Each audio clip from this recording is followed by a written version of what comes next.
ಎಲ್ಲ ಕಬ್ಬು ಬೆಳೆಗಾರರಿಗೆ. ಇವತ್ತು ನಾವು ಹೊಸ ಕಬ್ಬು ಹಚ್ಚುವಾಗ ಇಲ್ಲಿ ಕಬ್ಬಲ್ಲಿ ನೋಡಿ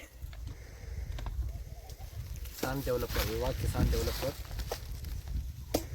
ವಿವಾ ಕಿಸಾನ್ ಗ್ರೋತ್ ಮತ್ತು ವಿವಾ ಕಿಸಾನ್ ಕಿಂಗ್ 50 ಲೀಟರ್ ನೀರಿಗೆ 100 ml 100 ಗ್ರಾಮ್ ಹಾಕಿ ಈ ಕಬ್ಬಿನ ಕಣ್ಣುಗಳನ್ನು ಒಂದೊಂದು ಕಣ್ಣುಗಳನ್ನು ಇಲ್ಲಿ ನೋಡ್ಬೋದು.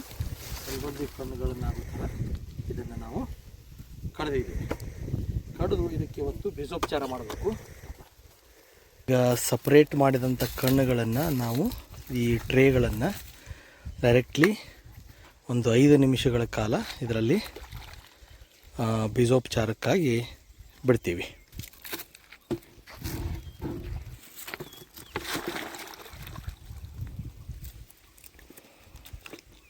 ಅದಾದ ನಂತರ ಇಲ್ಲಿ ಈಗ ನಾವು 4.5 ಫೂಟಿನ ಒಂದೊಂದು ಸಾಲುಗಳನ್ನು ಮಾಡಿ 1.5 ಫೂಟ್ ಅಂತರದಲ್ಲಿ ಒಂದೊಂದು ಕಣ್ಣನ್ನು ಅಡ್ಡನಾಗಿ ಇಟ್ಟು ಈಗ ಹಚ್ಚಿದ್ದೀವಿ. ಇವತ್ತು ಇದನ್ನು ನಾವು ನಾಟಿ ಮಾಡ್ತಾ ಇರುವಂತಹ ದಿನಾಂಕ 12 ಫೆಬ್ರವರಿ 2026. ಇದರ ನಂತರ ಯಾವ್ಯಾವ ಥರ ಡೆವಲಪ್ಮೆಂಟ್ಸ್ ಆಗುತ್ತೆ, ಯಾವ ಥರ ಇದು ಕಣ್ಣು ಒಡೆದು ಹೊರಗೆ ಬರುತ್ತೆ ಅದನ್ನು ಕೂಡ ನಾನು ನಿಮಗೆಲ್ಲ ಮುಂದಿನ ದಿನಗಳಲ್ಲಿ ಹೇಳ್ತೀನಿ. Thank you.